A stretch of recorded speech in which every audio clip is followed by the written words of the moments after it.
whatever's happening is what's supposed to be happening. I used to worry if I didn't wake somebody up in a session because I felt like I was supposed to have woken them up.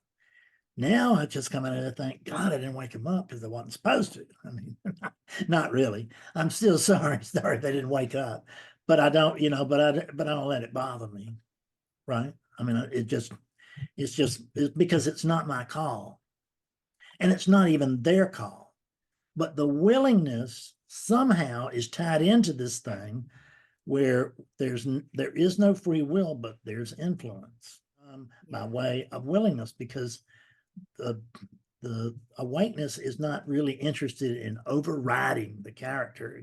There are rules in relativity, and those rules are there in order that the experience of relativity may go on.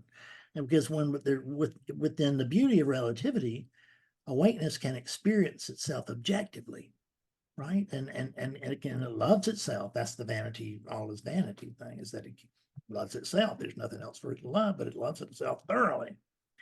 And that can be experienced in the absence of it can be experienced differently when, like, if I'm using an object as a tool of awakening, whether it's a saint or a diamond, or a crystal, whatever it is, if I'm using something, it will never be as clear as when I'm using nothing.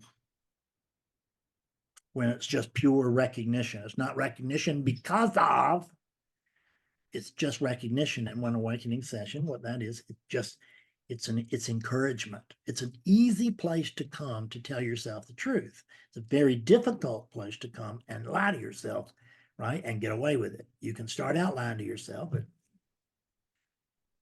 Bo watched me beat this other guy about the head and shoulders a little bit, just to get, because he wanted to wake up, but he wanted the character to wake up, just like everybody who does that comes to me. And I understand it completely, but you have to be willing to give that up at some point. You have to be willing to recognize, but it's not my experience. Yes, but you don't, of course it's not. That's because there isn't a Bob. How could it be Bob's experience when there's no Bob? You are awakeness. And what it's telling me, I've never had the experience of awakeness, is awakeness.